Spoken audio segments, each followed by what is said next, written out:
നിനക്കുള്ള ദ്വാരം പഞ്ഞി കൊണ്ടടയ്ക്കും നീ കാണേണ്ടവർ കണ്ടോ ഇതാ പൊതിയും നീ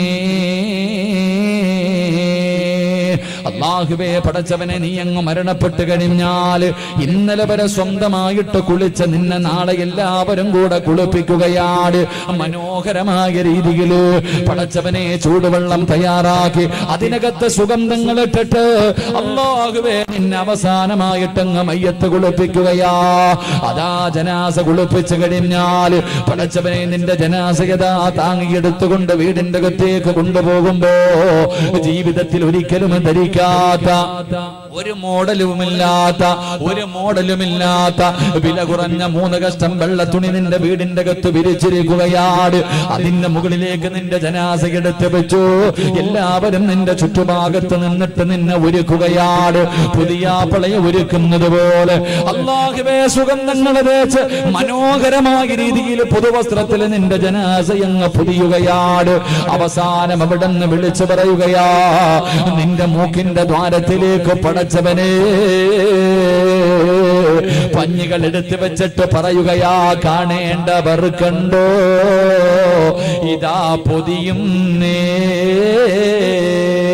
കാണേണ്ടവരെല്ലാവരും കണ്ടോ ഇതാ പൊതിയാൻ പോകുകയാണ് ജനാസ പൊതിയാൻ പോകുകയാണ് അല്ലാഹുവേ അവസാനം നിന്റെ ജനാസ പൊതിയുകയാണ് അത് കഴിഞ്ഞപ്പോഴോ മയ്യത്തു കട്ടിൽ തോളിലേക്കുയരും നേ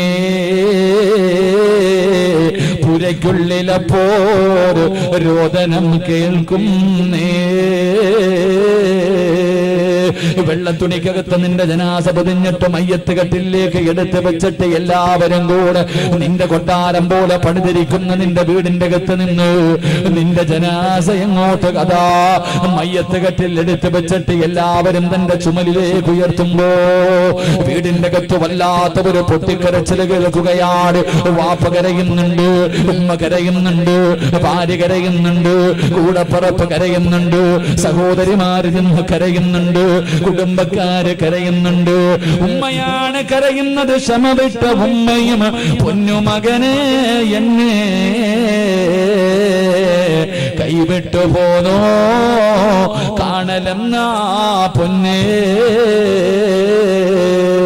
മോനെ പോവുകയാണോടാ ഈ ഉമ്മാനെ ഒറ്റയ്ക്കാക്കിയിട്ട് ഈ വാപ്പാനെ ഒറ്റയ്ക്കാക്കിയിട്ട് ഈ പെണ്ണിനെ ഒറ്റയ്ക്കാക്കിയിട്ട് മോനെ നീ പോകുകയാണോടാ ഞങ്ങളെ എല്ലാവരെയും ഒറ്റയ്ക്ക് ഈ വീടിന്റെ അകത്താക്കിയിട്ട് നീ ഒറ്റയ്ക്ക് പോകുകയാണോ എന്നാണടാ നിന്നെ ഇനിയൊന്ന് കാണുന്നത് എല്ലാവരും വീടിന്റെ അകത്ത് കിടന്ന് കരച്ചലാണ് എല്ലാവരും വീടിന്റെ അകത്തിരുന്ന് കരച്ചലാ അതാ മയ്യത്ത് കട്ടിലിന്റെ പുറകില് വാപ്പാതാ കരഞ്ഞുകൊണ്ട് കൂടപ്പുറപ്പുകൾ തലതാട്ടി പിടിച്ചിട്ട് ജനാസയുടെ മയ്യത്ത് കട്ടിലിന്റെ താഴെ കൈവച്ചിട്ട് ഇങ്ങനെ നടക്കുമ്പോ അല്ലാഹുവേ അരുമക്കിടാങ്ങള് വാപ്പയെ വിളിക്കുന്നേ അതിനുത്തരം നൽകാതെ നീ കിടക്കുന്നേ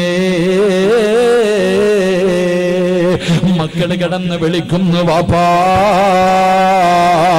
എന്റെ ഉമ്മാനെ കൊണ്ടുപോകല്ലേ എന്റെ വാപ്പാനെ കൊണ്ടുപോകല്ലേ വാപ്പാ ഞങ്ങളോടൊന്ന് സംസാരിക്കു വാപ്പാ ഞാനപ്പ വിളിച്ചാലും ഓടി വന്നെനിക്ക് മുത്തം തരുന്ന എന്റെ പ്രിയപ്പെട്ട ഉപ്പാ എന്നെയൊന്ന് നോക്കെന്ന് പറഞ്ഞിട്ട് മക്കള് കിടന്ന് വിളിക്കുമ്പോ ഭാര്യ കിടന്ന് വിളിക്കുമ്പോ കൂടപ്പുറപ്പ് കിടന്ന് വിളിക്കുമ്പോ കുടുംബക്കാര് കിടന്ന് വിളിക്കുമ്പോ ഉത്തരം നൽകാതെ കിടക്കേണ്ട ഒരു ദിവസം വിദൂരമല്ല ചെറുപ്പക്കാരാ അവിടെ വെച്ച് പെണ്ണുങ്ങളുമായിട്ടുള്ള ബന്ധങ്ങൾ മുഴുവനും തീരുകയാ അവസാനം എല്ലാവരും കൂടെ നിന്റെ ജനാസ ചുമന്ന് ഇവിടത്തെ പള്ളിയിലേക്ക് കൊണ്ടുവന്നു നിന്റെ ജനാസ പള്ളിക്കകത്ത് വെച്ചു അവിടെ നിന്ന് നമസ്കാരം കഴിഞ്ഞു അതാ ജനാസ എടുത്തുകൊണ്ട് 6 അടി മണ്ണെന്ന് പറയുന്ന ഖബറുണ്ടല്ലോ പള്ളിക്കാട്ടിൽ നിനക്ക് ഒരുക്കി കിട്ടിയിരിക്കുന്ന നിന്റെ കൊട്ടാരമുണ്ടല്ലോ, നിന്റെ വീടുണ്ടല്ലോ, ലക്ഷങ്ങൾ ചെലവില്ലാത്ത വീടാ, ഗ്രാനൈറ്റോ ടൈലോ ഇടാത്ത വീടാ, ഡബിൾ കോട്ട് കട്ടിലും മറ്റതാ കട്ടിലും മെത്തയും ഇടാത്ത വീടാ, എല്ലാം ഒരേ മോഡല്, എല്ലാം ഒരേ മോഡല്, ഒരുത്തനും വ്യത്യാസമില്ല. പണക്കാരനാണെങ്കിലും പാവപ്പെട്ടവനാണെങ്കിലും ഒരേ ഒരളവ്. പടച്ചവനെ മനുഷ്യന്റെ നീളത്തിനനുസരിച്ച് വ്യത്യാസമില്ലാതെ ആ കബറിന്റെ അകത്ത് ഒരു മാറ്റവുമില്ല. മനോഹരമായ ഒരു കബർ നിനക്കൊരുക്കി വെച്ചിരിക്കുകയാ. ആ കബറിന്റെ അകത്തേക്ക് വെള്ളത്തുണിയിൽ പൊതിഞ്ഞ് നിന്റെ ജനാസ താങ്ങിയെടുത്ത് വെക്കുകയാണ്. കബറിന്റെ അകത്തിരിക്കുന്ന മനുഷ്യൻ ചോദിക്കുന്നു, മോനെവിടെ? ഉമ്മായിക്ക് ഒരു പിടി മണ്ണ് വാരിത്താടാ, വാപ്പായിക്ക് ഒരു പിടി മണ്ണ് വാരിത്താടാ. ഒരു പിടി മണ്ണ് വാരിയിട്ട് തന്റെ വാപ്പയുടെ കബളിന്റെ താഴെ വെക്കാൻ, തന്റെ ഉമ്മയുടെ കബളിന്റെ താഴെ വെക്കാൻ ഒരു പിടി മണ്ണ് വാരി കൊടുക്കുമ്പോ അതെടുത്തതാ അവരുടെ മുഖത്തിൽ അവരുടെ കബളിന്റെ താഴെ മണ്ണ് വെച്ചിട്ട് പലകകൾ എടുത്ത് നിരത്തുകയാണ്, പലകകളെടുത്ത് നിരത്തുകയാണ്. അവസാനം എല്ലാവരും പടച്ചവനെ പിടി മണ്ണ് വാരിയിട്ട് കബറിന്റെ മുകളിലേക്ക് ഇടുകയാണ്. 3 പിടി മണ്ണ് വാരി ഇടാൻ പറയുമ്പോ പലര് കബറങ്കാട്ടില് പള്ളിക്കാട്ടില് കബറിന്റെ മുകളിലേക്ക് മയ്യത്തിന്റെ മുകളിലേക്ക് മണ്ണ് വാരി ഇടുന്നത് കണ്ടാൽ പ്രതികാരം ചെയ്യുന്നത് പോലെയാ.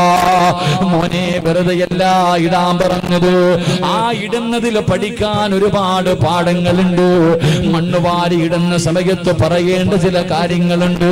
എന്റെ പ്രിയമുള്ളവരെ, അവസാന പിടിമണ്ണ് വാരി എറിഞ്ഞു, കബറിന്റെ മുകളിലേക്ക് മണ്ണ് വാരിയിട്ടു. അവസാനമല്ല, പള്ളിക്കാട്ടിലെ അടുത്തവന്റെ കബറിന്റെ മുകളിൽ നട്ടിരിക്കുന്ന ചെടിയുണ്ടല്ലോ, അടുത്ത മനുഷ്യന്റെ ആരെയോ കബറടക്കിയിട്ടുണ്ട്. ആ മനുഷ്യന്റെ നെഞ്ചിലും ആ മനുഷ്യന്റെ കാലിലും തലയിലും വെച്ചിരിക്കുന്ന ആ ചെടികളിൽ നിന്ന് ഒരു ചെടിയുടെ അല്പം ഒടിച്ചിട്ട് മാതാപിതാക്കളുടെ കബറിന്റെ മുകളിൽ വെക്കുന്ന ചെറുപ്പക്കാരാ, എടാ നീയല്ലേ ചെടി കൊണ്ടുപോകേണ്ടത്? മറ്റുള്ളൊരുത്തൻ അവന്റെ വാപ്പയുടെ നെഞ്ചിന്റെ മുകളിൽ വെച്ചിരിക്കുന്ന ചെടി നിനക്കൊടിക്കാൻ ആരാ അവകാശം തന്നത്? വല്ലവന്റെ ജനാസ അടക്കിയിരിക്കുന്ന മറ്റുള്ളവന്റെ കബറിൽ നിന്ന് ചെടി ഒടിച്ചു വെച്ചിട്ട് അവസാനം അസ്സലാമു അലൈക്കും യാ ദാറ ഖൗമുൽ മുഅ്മിനീൻ ഇന്നാ ഇൻഷാ അല്ലാഹു ബികും ലാഹിഖൂൻ. എല്ലാവരും സലാം പറഞ്ഞ് ടാറ്റ പറഞ്ഞിട്ട് പിരിയുകയാ. എല്ലാവരും പോയി, വാപ്പ പോയി, ഉമ്മ പോയി, ഭാര്യ പോയി, കൂടപ്പറപ്പ് പോയി, കൂട്ടുകാര് പോയി, മക്കള് പോയി. എല്ലാവരും നിന്നെ പള്ളിക്കാട്ടില്, എല്ലാവരും പള്ളിക്കാട്ടില് ഒരു കുഴിക്കകത്ത് ഒറ്റയ്ക്ക് കൊണ്ടുവന്നിട്ട് എല്ലാവരും പോകും. ചെറുപ്പക്കാരാ, നിന്നെ സഹായിക്കേണ്ട സമയത്ത് നിന്നെ കബറങ്കാട്ടിൽ കൊണ്ട് കളഞ്ഞിട്ടാ നിന്റെ എല്ലാ കൂട്ടുകാരും പോകുന്നത്. എങ്കിൽ എന്റെ പ്രിയപ്പെട്ടവരെ, അവരാണോ കൂട്ടുകാര്? കബറി കൊണ്ടുവന്ന് കളഞ്ഞിട്ട് പോകുന്നവനാണോ കൂട്ടുകാര്? പെരുവടിയിൽ ഇട്ടിട്ട് പോകുന്നവനാണോ കൂട്ടുകാര്? എന്റെ പ്രിയമുള്ളവരെ, അവരോട് കൂടെയല്ല കൂട്ടുകൂടേണ്ടത്, അവരുടെ കൂടെയല്ല കൂടേണ്ടത്. പിന്നെ ആരുടെ കൂടെയാ കൂടേണ്ടതെന്നറിയോ മോനെ? ഒരിക്കലും നിന്നെ കൈവിടാത്ത ചില കൂട്ടുകാരുണ്ട്, ഒരിക്കലും നിന്നെ കൈവിടാത്ത ചില കൂട്ടുകാരുണ്ട്. ഞാനവരെ പറഞ്ഞു തരാ. അവരാരെന്നറിയോ? പെരുവഴിയിലിട്ടിട്ട് പോകുന്നവരല്ല, അവര് കള്ളു കുടിക്കുന്നവരല്ല, അവര് വ്യഭിചരിക്കുന്നവരല്ല, അവര് പലിശ തിന്നുന്നവരല്ല, അവര് സിനിമ കാണുന്നവരല്ല, അവര് വൃത്തികേടുകൾ കാണുന്നവരല്ല, മോശമായത് പറയുന്നവരല്ല. അല്ലാഹുവേ, ജനിച്ച കാലം മുതൽ മരിക്കുന്ന കാലം വരെ നന്മ മാത്രം ചെയ്യുന്നവരാ, നന്മ മാത്രം പറയുന്നവരാ. അല്ലാഹുവിന് ഇഷ്ടപ്പെട്ട കാര്യങ്ങളല്ലാതെ ഒരു കാര്യവും അവർ ജനിക്കുന്നത് മുതൽ മരിക്കുന്നത് വരെ ചെയ്യൂല. അങ്ങനെയുള്ള ചില കൂട്ടുകാരുണ്ട്. അവര് ദുനിയാവില് നിന്റെ കൂടെയുണ്ട്, അവര് ദുനിയാവില് നിന്റെ കൂടെയുണ്ട്, മരണസമയത്ത് നിന്റെ കൂടെയുണ്ട്. 6 അടി മണ്ണിന്റെ അകത്ത് നിന്റെ കൂടെയുണ്ട്. അല്ലാഹുവേ, നാളെ ഖബറിന്റെ അകത്ത് നിന്ന് ഇസ്രാഫീൽ എന്ന മലക്ക് സൂറന്ന കാഹളത്തിലൂതുമ്പോ നീ ഖബറിന്റെ അകത്ത് നിന്ന് എഴുന്നേറ്റ് വരുന്ന ദിവസം അപ്പോഴും അവര് ഖബറിന്റെ മുന്നിലുണ്ട്. നിന്റെ കയ്യിൽ പിടിച്ചുകൊണ്ട് പടച്ച റബ്ബിന്റെ മുന്നിലേക്ക് കടന്നു ചെന്നിട്ട് അവർ അല്ലാഹുവിനോട് പറയുന്നു, നാഥാ, ഇവനെന്റെ കൂട്ടുകാരനാണല്ലോ, ഇവളെന്റെ കൂട്ടുകാരിയാണല്ലോ, അതുകൊണ്ട് പടച്ചവനെ ഇവർക്ക് നീ സ്വർഗ്ഗം കൊടുക്കണേ അല്ലാ എന്ന് പടച്ച റബ്ബിന്റെ മുന്നിൽ പോയി നിന്ന് അനുവാദം ചോദിച്ചു. നിന്റെ കയ്യിൽ പിടിച്ചുകൊണ്ട് സിറാത്ത് എന്ന പാലം കടന്നിട്ട് അല്ലാഹുവിന്റെ അനുഗ്രഹങ്ങൾ കൊണ്ട് നിറച്ച പാലരുവികളും തേനരുവികളും എടുക്കുന്ന പടച്ച റബ്ബിന്റെ സ്വർഗമുണ്ടല്ലോ, ആ സ്വർഗത്തിലേക്ക് നിന്റെ കൈപിടിച്ച് കൊണ്ടുപോകുമെന്ന് ആദരവായ പ്രവാചകൻ നബി മുഹമ്മദ് മുസ്തഫ. നബി മുഹമ്മദ് മുസ്തഫ ഉറക്കെ നബി മുഹമ്മദ് മുസ്തഫ സല്ലല്ലാഹു അലൈഹി വസല്ലമ തങ്ങൾ പറഞ്ഞു, നമ്മൾ സ്നേഹിക്കുന്നവർ മുഴുവനും പള്ളിക്കാട് വരെ വരത്തുള്ളൂ. അത് വാപ്പയാണെങ്കിലും ഉമ്മയാണെങ്കിലും ഭാര്യയാണെങ്കിലും മക്കളാണെങ്കിലും ആരാണെങ്കിലും. ആരെങ്കിലും കബറും കാട്ടി വന്നിട്ടിരിക്കോ, എന്റെ വാപ്പാടെ കബറതാ എന്ന് പറഞ്ഞുകൊണ്ട് അവിടെ തന്നെ ഇരിക്കോ? ഇല്ല. എന്നാ കൂടെ ഇറങ്ങി കിടക്കോ? പെണ്ണുമ്പുള്ള നീ ഇല്ലെങ്കിൽ ഉറങ്ങൂല. നിന്റെ ഭാര്യ നീ ഇല്ലാതെ ഉറങ്ങൂല. കബറും കാട്ടി വരുമ്പോ അവള് പറയുവോ ഞാനും കൂടെ കിടക്കാം? മക്കള് വാപ്പാടെ അടുത്ത് കിടന്നാലേ ഉറക്കം വരൂ, ഉമ്മാടെ അടുത്ത് കിടന്നാലേ ഉറക്കം വരൂ. ഇന്ന് വരെ ഏതെങ്കിലും മക്കള് പറഞ്ഞിട്ടുണ്ടോ ഇത്തിരി വലിയ കബറടക്ക് ഞാനും കൂടെ ഉമ്മാടെ കൂടെ കിടക്കട്ടെ? എന്റെ ഉമ്മയില്ലെങ്കിൽ എനിക്ക് ഉറക്കം വരില്ല എന്ന് പറഞ്ഞിട്ട് അപ്പൊ നീ കബറിന്റെ അകത്ത് കിടന്നാൽ ശ്വാസം കിട്ടത്തില്ലല്ലോ. എന്നാ കബറിന്റെ മുകളിലെങ്കിലും കിടക്കാറുണ്ടോ? ആരെങ്കിലും വരാറുണ്ടോ? ആരും വരാറില്ല. എല്ലാവരും പെരുവഴിയിൽ ഇട്ടിട്ട് പോകുന്നവരാ. പിന്നെ അവരുടെ കൂടെ കൂടിയിട്ട് വല്ല കാര്യമുണ്ടോ? എടാ, നീ ആപത്തിൽ പെടുമ്പോ നിന്നെ സഹായിക്കുന്നവനല്ലേ നിന്റെ ആത്മാർത്ഥ സുഹൃത്ത്. അപ്പൊ പെരുവഴിയിൽ ഇട്ടിട്ട് പോകുന്നവരുടെ കൂടെ കൂടിയിട്ട് കാര്യമൊന്നുമില്ല. എന്നാ പെരുവഴിയിൽ ഇടാത്ത ഒരാളുണ്ട്, അവരുടെ കൂടെ കൂടിക്കോ. കള്ളും കുടിച്ച് പെണ്ണും പിടിച്ച് പലിശയും തിന്ന് ഒന്നും നടക്കുന്നവനൊന്നുമല്ല.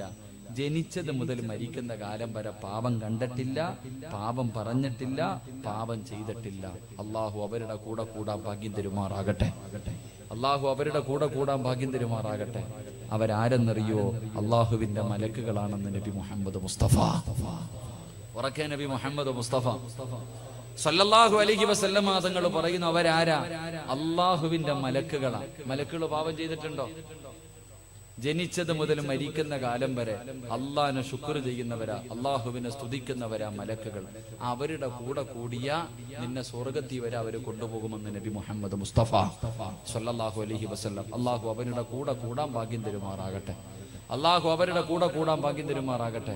3 സ്വലാത്ത് സല്ലല്ലാഹു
അള്ളാഹു അവരുടെ കൂടെ കൂടാൻ ഭാഗ്യം നൽകി അനുഗ്രഹിക്കുമാറാകട്ടെ. എന്റെ പ്രിയമുള്ള സഹോദരങ്ങളെ, മലക്കുകളുടെ കൂട്ടുകാരാകണമെങ്കിൽ എന്താ ചെയ്യേണ്ടത്? മലക്കുകളുടെ കൂട്ടുകാരനാകണമെങ്കിൽ എന്ത് ചെയ്യണം? മഹാനായ അഷ്റഫുൽ ഖൽഖി നബി മുഹമ്മദ് മുസ്തഫ സല്ലല്ലാഹു അലൈഹി വസല്ലമ തങ്ങൾ, അല്ലാഹുവിന്റെ പ്രവാചകൻ സല്ലല്ലാഹു അലൈഹി വസല്ലമ തങ്ങള്, അല്ലാഹുവിന്റെ പ്രവാചകൻ ഒരിക്കൽ ജിബ്രീൽ അലൈഹിസ്സലാമുമായി സംസാരിച്ചു കൊണ്ടിരിക്കുകയാണ്. അല്ലാഹുവിന്റെ പ്രവാചകനും ജിബ്രീൽ അലൈഹിസ്സലാമും ഇങ്ങനെ സംസാരിച്ചു കൊണ്ടിരിക്കുമ്പോൾ മുത്തുനബിയുടെ മുന്നിലൂടെ ഒരു ചെറുപ്പക്കാരൻ ഇങ്ങനെ നടന്നു പോവുകയാണ്. അല്ലാഹുവിന്റെ പ്രവാചകൻ സല്ലല്ലാഹു അലൈഹി വസല്ലമ തങ്ങളുടെ മുന്നിലൂടെ മഹാനായ അബൂദർ അൽ ഗിഫാരി റളിയല്ലാഹു തആല അൻഹു പാവപ്പെട്ട സ്വഹാബിയാണ്. അല്ലാഹുവിന്റെ പ്രവാചകന്റെ മുന്നിലൂടെ ഇങ്ങനെ നടന്നു പോകുമ്പോൾ അള്ളാന്റെ റസൂലിനോട് സലാം പറഞ്ഞു. എന്നിട്ട് അബൂദറിൽ ഗിഫാരി റളിയല്ലാഹു തആല അൻഹു നടന്നു പോവുകയാ. ആ സമയത്ത് അല്ലാഹുവിന്റെ പ്രവാചകനോട് മുഖറബുൽ അംലാഖു മലക്ക് ജിബ്രീൽ അലൈഹിസ്സലാം ചോദിക്കുന്നു, യാ റസൂലല്ലാഹ്, അല്ലാഹുവിന്റെ നബിയേ, ആ പോകുന്നത് അബൂദറല്ലേ നബിയേ? അല്ലാഹുവിന്റെ പ്രവാചകനോട് ജിബ്രീൽ എന്ന മലക്ക് ചോദിക്കുകയാ. അല്ലാഹുവിന്റെ റസൂല് പേര് പറഞ്ഞു കൊടുത്തതല്ല, മുത്തുനബി പേര് പറഞ്ഞു കൊടുത്തതല്ല, ജിബ്രീൽ തന്നെ ചോദിച്ചു, ആ പോകുന്നത് അബൂദറല്ലേ? അല്ലാഹുവിന്റെ പ്രവാചകൻ ചോദിക്കുന്നു, ജിബ്രീൽ, എന്റെ അബൂദറിനെ നിനക്ക് എങ്ങനെ അറിയാ ജിബ്രീൽ? അല്ലാഹുവിന്റെ പ്രവാചകൻ സല്ലല്ലാഹു അലൈഹി വസല്ലമ തങ്ങളോട് അലാ ജിബ്രീൽ എന്ന മലക്ക് പറയുകയാണ്, ഇന്നഹു ലഫീ മലകൂതിസ് സമാവാതി സബഇ അശ്ഹറു ഫിൽ അർളി. അല്ലാഹുവിന്റെ പ്രവാചകനോട് പറഞ്ഞു കൊടുക്കുന്നു, യാ റസൂലല്ലാഹ്, ഈ പോകുന്ന അബൂദറിന് മലക്കുകൾക്ക് എല്ലാവർക്കും നല്ല പരിചയമാണ്. ഈ പോകുന്ന പാവപ്പെട്ടവനായ അബൂദറുണ്ടല്ലോ, ഈ അബൂദർ എന്ന് പറയുന്ന സ്വഹാബിയെ മലക്കുകൾക്ക് എല്ലാവർക്കും അറിയാം. മലക്കുകൾക്ക് പരിചയമുള്ള സ്വഹാബിയാണ് അബൂദറുൽ ഗിഫാരി. അല്ലാഹുവിന്റെ പ്രവാചകൻ അത്ഭുതമായി, ജിബ്രീലേ, എന്റെ അബൂദറിനെ എങ്ങനെ അറിയാ? എന്റെ അബൂദറിനെ എങ്ങനെ അറിയാ? ആരാ അബൂദർ എന്നറിയുവോ? മസ്ജിദുൻ നബവിയുടെ ചാരത്ത് കിടക്കുന്ന സ്വഹാബിയാ. ഒരു ദിവസത്തിൽ ഒരു നേരം പോലും ഭക്ഷണം കഴിക്കാറില്ലാത്ത പാവപ്പെട്ടവരാ. കേറി കിടക്കാൻ സ്വന്തമായിട്ടൊരു വീടില്ല, ധരിക്കാൻ ഒരു ജോഡി വസ്ത്രമില്ലാതെ മറ്റൊരു വസ്ത്രമില്ലാത്ത സ്വഹാബിയാണ് അബൂദറുൽ ഗിഫാരി റളിയല്ലാഹു തആല അൻഹു. ആരെങ്കിലും കൊണ്ടുകൊടുക്കുന്ന ഭക്ഷണം കഴിച്ചിട്ട് മസ്ജിദുൻ നബവിയുടെ ചാരത്ത് കിടക്കുന്ന പാവപ്പെട്ടവരായ അബൂദറിനെ നിനക്ക് എങ്ങനെ അറിയാ ജിബ്രീലേ? യാ റസൂലല്ലാഹ്, മലക്കുകൾക്ക് നല്ല പരിചയമുള്ള സ്വഹാബിയാണ് അബൂദർ. അതിന്റെ കാരണം എന്തെന്നറിയോ നബിയേ? അബൂദർ റളിയല്ലാഹു തആല അൻഹുവിനൊരു ഗുണമുണ്ടായിരുന്നു. അബൂദറിനൊരു പ്രത്യേകതയുണ്ടായിരുന്നു. ആ പ്രത്യേകത ഈ സദസ്സിലിരിക്കുന്ന ആർക്കെങ്കിലും ഉണ്ടെങ്കിൽ, ഈ സദസ്സിലിരിക്കുന്ന ഏതെങ്കിലും ഒരു മുസ്ലിമിന് ആ സ്വഹാബിക്കുണ്ടായിരുന്ന ഒരു സ്വഭാവമുണ്ടോ? മലക്കുകൾക്ക് നിന്നെ നല്ല പരിചയമാ സഹോദരാ, മലക്കുകൾക്ക് നിന്നെ നല്ല പരിചയമാണ്. ജിബ്രീലിന് നിന്നെ നല്ല പരിചയമാണ്. നിന്റെ പേര് തന്നെ മലക്കുകൾക്കറിയാ ചെറുപ്പക്കാരാ. അല്ലാഹുവേ, ആ സ്വഹാബിക്കുണ്ടായിരുന്ന ഗുണമെന്തെന്നറിയോ? ദുനിയാവിനെ വലിച്ചെറിഞ്ഞ സ്വഹാബിയാ. ദുനിയാവിനെ വലിച്ചെറിഞ്ഞവനാണ്. വല്ലാത്ത പരിത്യാഗിയായിരുന്നു. ഈ ദുനിയാവിനോട് പ്രേമമില്ലാത്ത, ഈ ദുനിയാവിനോട് സ്നേഹമില്ലാത്ത, ഈ ദുനിയാവിനെ ഇഷ്ടമില്ലാത്ത സ്വഹാബിയായിരുന്നു അബൂദർ. അതുകൊണ്ട് മലക്കുകൾക്ക് വല്ലാത്ത ഇഷ്ടമായിരുന്നു. മലക്കുകളുടെ കൂട്ടുകാരനായിരുന്നു മഹാനായ സയ്യിദുനാ അബൂദറുൽ ഗിഫാരി റളിയല്ലാഹു തആല അൻഹു.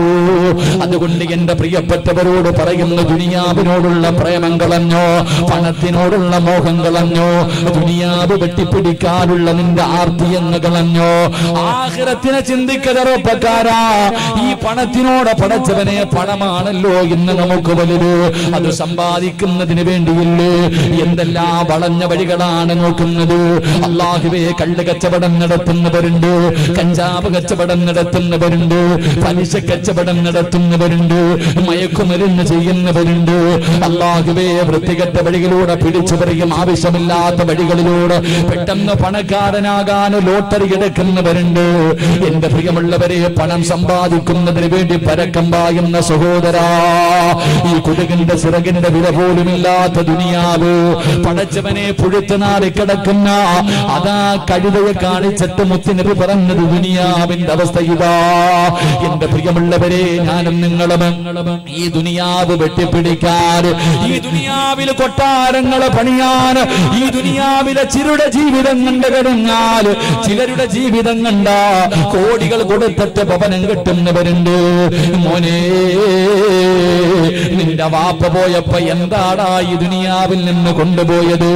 ശരീരം മുഴുവനും സ്വർണ്ണാഭരണങ്ങൾ ഇട്ടുകൊണ്ട് നടന്ന നിന്റെ പ്രിയപ്പെട്ട മാതാവ് 3 കറ്റം വെള്ള തുണിയിൽ പൊതിഞ്ഞിട്ട് പള്ളിക്കാട്ടിൽ പോകുന്നത് കണ്ട ഉമ്മ, നിനക്കെങ്ങനെയാ പണത്തിനോട് ആർത്തിയുണ്ടാവുക? ഏതെല്ലാം വഴിയിലൂടെ പടച്ചവര് പെട്ടെന്ന് ലാഭം കിട്ടുന്ന കച്ചവടങ്ങളിലൂടെ കടന്നു പോകുമ്പോ സ്വർണ്ണക്കടകളിൽ കൊണ്ടുപോയി പൈസ ഇട്ടിട്ട് പടച്ചവനെ മാസം മാസം വാങ്ങുന്നവരുണ്ട്. ബാങ്കിൽ കൊണ്ടുപോയി ലക്ഷങ്ങൾ ഇട്ടിട്ട് പടച്ചവനെ പലിശ വാങ്ങി തിന്നുന്നവരുണ്ട്. താടി വളർത്തിയവനും തടമ്പുള്ളവനും ജമാഅത്തിന്റെ പരിപാലകനും ഹജ്ജ് ചെയ്തവനും ഉംറ ചെയ്തവനും വരെ പലിശ കച്ചവടം നടത്തുന്ന കാലവാ. എന്റെ പ്രിയമുള്ള സഹോദരാ, പണത്തിനോട് ആർത്തി വേണ്ട, ദുനിയാവിനോടുള്ള പ്രേമം വേണ്ട. ഈ ദുനിയാവ് നിന്നെ ചതിച്ചു കളയുന്ന ചെറുപ്പക്കാരാ.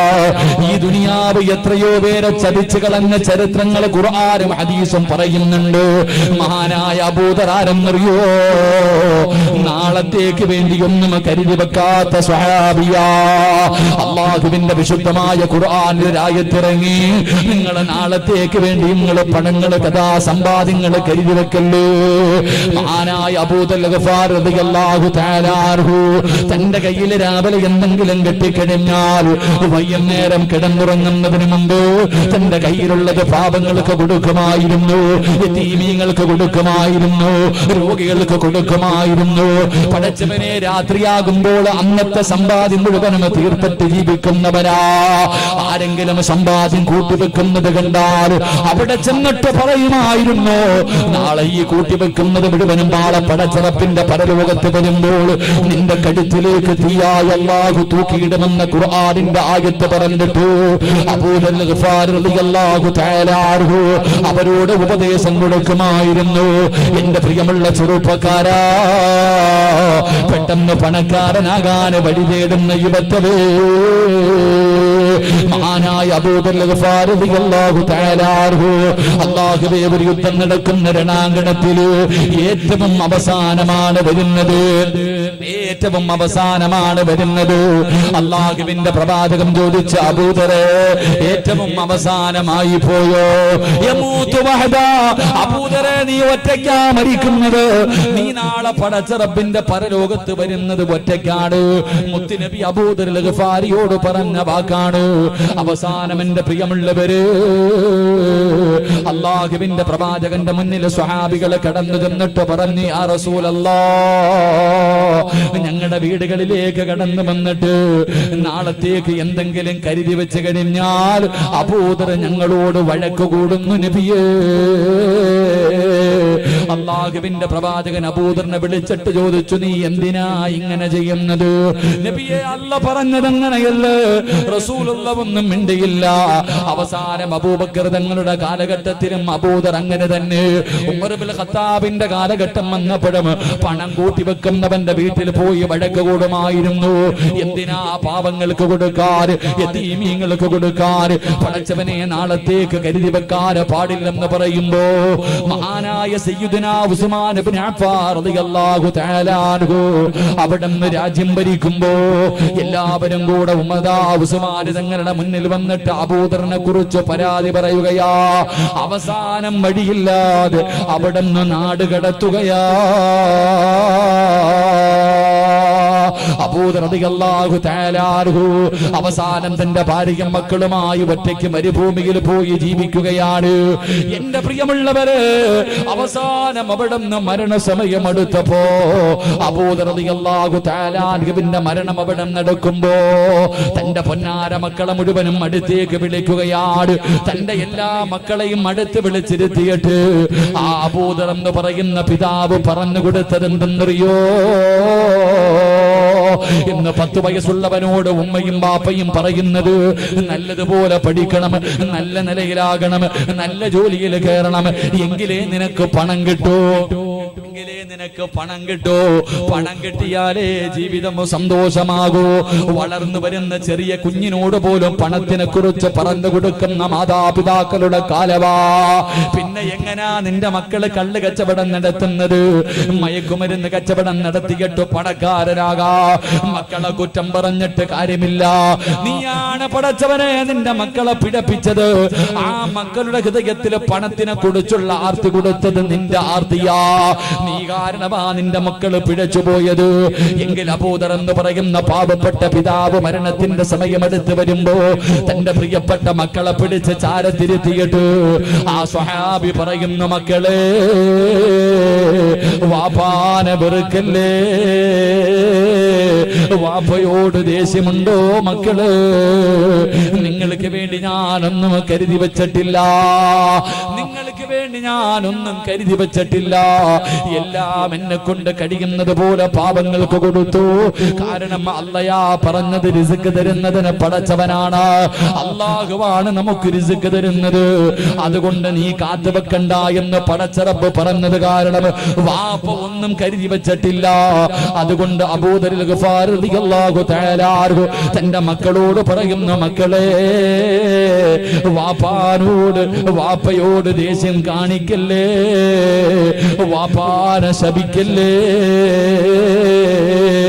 മോനെ വാപ്പ മരിച്ചു പോയാൽ, വാപ്പ മരിച്ചു പോയാ മയ്യത്തു പൊതിയാനുള്ള തുണി പോലും എന്റെ കയ്യിലില്ല മോനെ. ഒരു പിതാവ് മക്കളോട് പറഞ്ഞു കൊടുക്കുന്ന രംഗവാ. മോനെ മരിച്ചാൽ, ഈ വാപ്പ ഇന്ന് മരിച്ചാ ഈ വാപ്പയുടെ കഫൻ തുണി പോലും എന്റെ കയ്യിലില്ല, അത് വാങ്ങാനുള്ള പൈസയും എന്റെ കയ്യിലില്ല. അതുകൊണ്ട് മക്കളെ വാപ്പ മരിച്ചു പോയാ വാപ്പയുടെ മയ്യത്ത് കുളിപ്പിച്ചിട്ട് നിങ്ങൾ ഈ വഴിയിൽ കൊണ്ടുപോയി എന്റെ ജനാസ വെച്ചിട്ട് കാത്തു നിൽക്കണം. അല്ലാഹുവിന്റെ കഅബാലയം കണ്ടിട്ട്, അല്ലാഹുവിന്റെ കഅബാലയത്തിൽ ഉംറയ്ക്ക് പോയിട്ട് തിരിച്ചു വരുന്നവരെ കണ്ടാൽ അവരോട് പറയണം, അല്ലാഹുവിന്റെ പ്രവാചകന്റെ സ്വഹാബിയുടെ ജനാസയാ, മയ്യത്ത് പുതിയ തുണിയില്ല, അതുകൊണ്ട് നിങ്ങളുടെ ഇഹ്റാമിന്റെ വസ്ത്രത്തിൽ എന്റെ ജനാസ പൊതിഞ്ഞിട്ട് കബറടക്കാ പറയണേ മക്കള്. ഒരു വാപ്പ പറഞ്ഞു കൊടുക്കുന്ന രംഗവാ. അബൂദർ എന്ന് പറയുന്ന സ്വഹാബി പറയുകയാ, ഞാൻ മരിച്ചാ പൊതിയാറുള്ള തുണി എന്റെ കയ്യിലില്ല, വാങ്ങാനുള്ള പണവും എന്റെ കയ്യിലില്ല.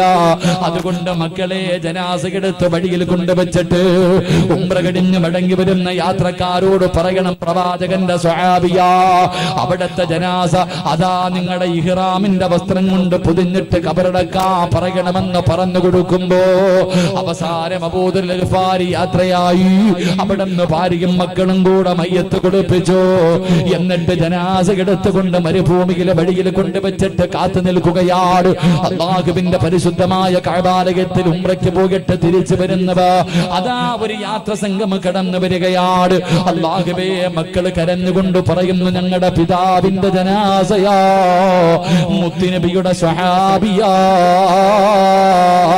അതുകൊണ്ട് മയ്യത്ത് പുതിയ തുണിയില്ല, ഇഹ്റാമിന്റെ വസ്ത്രം കൊണ്ടേ ജനാസ പുതിയാവൂ എന്ന് ഞങ്ങളുടെ വാപ്പ വസിയത്ത് ചെയ്തിട്ടുണ്ട്. അല്ലാഹുവേ, ഇഹ്റാദാ ഉംറ കഴിഞ്ഞു വരുന്ന ആ ആൾക്കാരോട് പറയുമ്പോ അല്ലാഹുവേ, അവരെല്ലാവരും കൂടെ ആ കിടക്കുന്ന സ്വഹാബിയുടെ മുന്നിലേക്ക് കടന്നു ചെന്നു. ആരാണെന്ന് നോക്കുമ്പോ സുബ്ഹാനല്ലാഹ്, സൽമാനുൽ ഫാരിസി റളിയല്ലാഹു തആല അൻഹു. ആ കിടക്കുന്ന ജനാസ ആരുടെ ജനാസയാണെന്ന് നോക്കുമ്പോ മഹാനായ അബൂദറുൽ ഗഫാരി അവിടെ ഇരുന്നു കൊണ്ട് കൂടെ വന്നവരോട് പറഞ്ഞു, സദഖ റസൂലുള്ളാഹ്, എന്റെ മുത്തുനബി പറഞ്ഞത് സത്യമോ? അല്ലാഹുവേ, പടച്ചവനെ, അവസാനം അവിടെ ഇഹ്റാമിന്റെ വസ്ത്രത്തിലെ ജനാസ പൊതിഞ്ഞു. എന്നിട്ട് കബർ കുടിച്ചു. ആരാരുമില്ലാത്ത മരുഭൂമിയിൽ അവിടെ ജനാസ കബറടക്കുകയാ. എന്റെ പ്രിയമുള്ളവരെ, ഇങ്ങനെ ജീവിച്ചത് കൊണ്ടാണ് ആ സ്വഹാബിയ മലക്കുകൾ കൂട്ടുകാരാക്കി തെരഞ്ഞെടുത്തത്. പക്ഷേ അങ്ങനെ ഒരു ഗുണം നമുക്കില്ലല്ലോ. നമുക്ക് ദുനിയാവ് മതിയല്ലോ. നമുക്ക് പണം മതിയല്ലോ. അള്ളാനെ മറന്നു പോകുന്നവരല്ലേ? പള്ളിയുടെ മിനാരത്തിൽ നിന്ന് ഓരോ ദിവസം 5 നേരം ബാങ്ക് വിളിക്കും. ഹയ്യ അലസ്സലാ ഹയ്യ അലൽ ഫലാഹ്.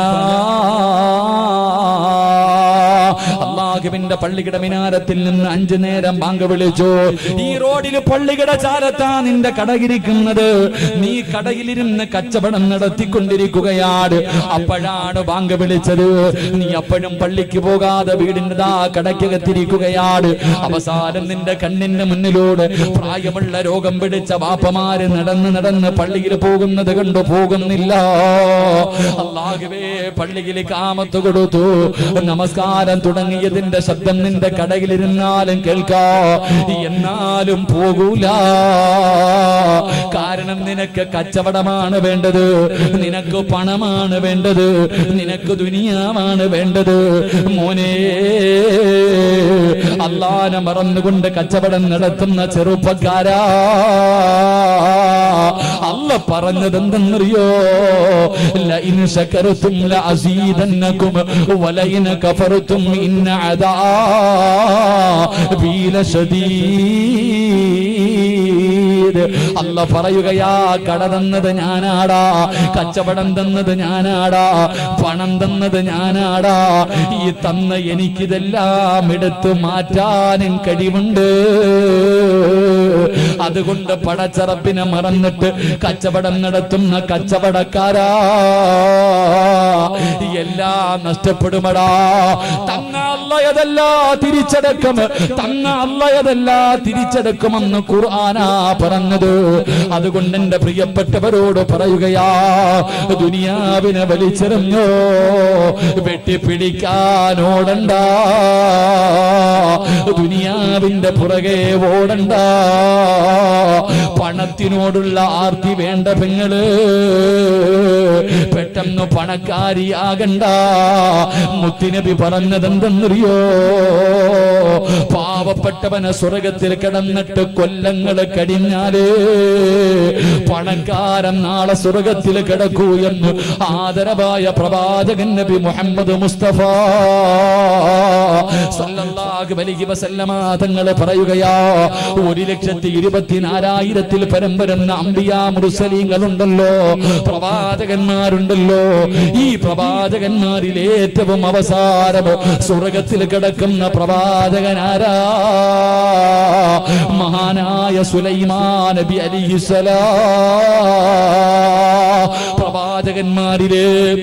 പ്രവാചകന്മാരില് ഏറ്റവും അവസാനം സ്വർഗത്തിൽ കിടക്കുന്ന പ്രവാചകന് സുലൈമാൻ നബിയാ. കാരണം എന്തെന്നറിയോ? അല്ലാഹു ഒരുപാട് പണം കൊടുത്ത പ്രവാചകനാണ് സുലൈമാൻ നബി അലൈഹിസ്സലാം. ഏറ്റവും കൂടുതൽ സമ്പത്ത് കൊടുത്ത പ്രവാചകനാണ് സുലൈമാൻ നബി. അല്ലാഹുവേ, ഏറ്റവും അവസാനം സ്വർഗത്തിൽ കിടക്കുന്ന നബി സുലൈമാൻ നബിയാ.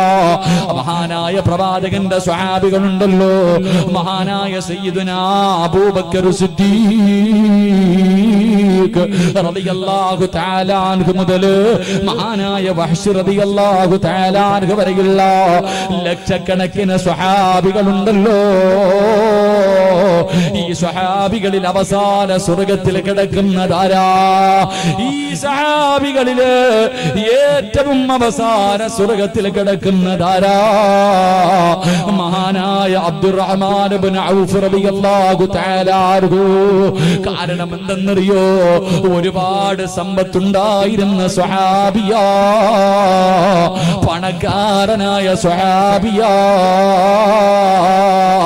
അതുകൊണ്ട് എന്റെ പ്രിയപ്പെട്ടവരോട് പറയുന്ന, പണത്തിനോടുള്ള അത്യാർത്തി കളഞ്ഞോ. ഹലാലായ മാർഗത്തിലൂടെയല്ലാതെ സമ്പാദിക്കല്ലേ. ഹറാമായ സമ്പാദ്യം നിന്റെ വീട്ടിൽ വെക്കല്ലേ. ഹറാമായ പണം വേണ്ട പെണ്ണ്. പലിശ കച്ചവടം നടത്തുന്ന ഭർത്താവിനോട് പറയണം, വേണ്ട, ഈ പണം നമ്മുടെ വീട്ടിൽ വേണ്ട. അല്ലാഹുവേ, ലോട്ടറി എടുക്കുന്ന ഭർത്താവിനോട് പറയ്, പണം വേണ്ട. കാരണം എന്തെന്നറിയോ? മുത്തുനബി പറഞ്ഞു, സ്വഹാബാ, 2 പാപങ്ങൾ ആരെങ്കിലും ചെയ്താൽ അവരുടെ ആയുസ് കുറയുമെന്ന് നബി മുഹമ്മദ് മുസ്തഫ ഒക്കെ നബി മുഹമ്മദ് മുസ്തഫ. ഏറ്റവും അവസാനം സ്വർഗത്തിൽ കിടക്കുന്ന പ്രവാചക സുലൈമാൻ നബി. സ്വഹാബികളിൽ ഏറ്റവും അവസാനം സ്വർഗത്തിൽ കിടക്കുന്ന സ്വഹാബി അബ്ദുറഹ്മാൻ ബിൻ ഔഫ് റളിയല്ലാഹു തആല അൻഹു. കാരണം രണ്ടുപേരും പണക്കാരായിരുന്നു, പണം കൂടുതലുള്ളവരായിരുന്നു.